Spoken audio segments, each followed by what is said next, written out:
আয়াতগুলোর মধ্যে হজ কোরবানি উভয় বিষয় নিয়েই কথা আছে। এছাড়াও সূরা আলে ইমরানের মধ্যে, সূরা বাকারার মধ্যে,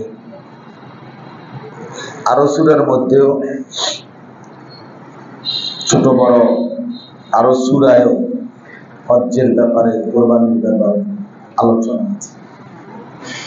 যেমন মনে করেন সূরা কাউসার, যেটি ছোট্ট সূরা কোরআনুল কারীম, ওইখানেও কোরবানির কথা আলোচনা। ফাসাল্লি লিরাব্বিকা ওয়ানহার, যে ওয়ানহার এটার অর্থ হলো আপনি কোরবানি করুন। নহর উটকে জবাইয়ের জন্য যেটা করা হয় এটারই আরবিতে নাহর বলে।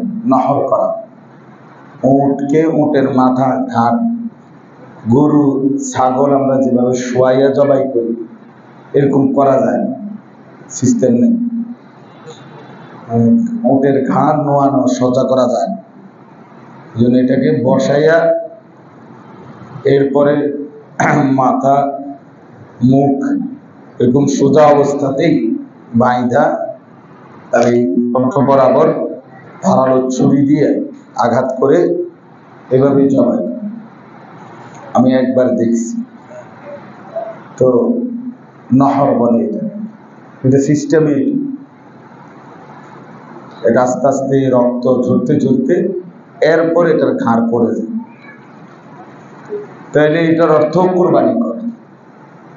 বুঝাইলাম যে সূরা কাউসারের মতো ছোট্ট সূরাতেও কোরবানির কথা আছে। এরপরে ইন্না সালাতি ওয়া নুসুকি ওয়া মাহইয়ায়া ওয়া মামাতি লিল্লাহি রাব্বিল আলামিন, এই যে এখানেও কোরবানির কথা। ওয়া নুসুকি, এটা শব্দটার অর্থ কোরবানি। হজ এটাও হইতে পারে, সমস্ত ইবাদত এটাও হইতে পারে। তার মানে হলো হজ এবং কোরবানি সম্পর্কিত আলোচনা কোরআনুল কারীমের মধ্যে ব্যাপক।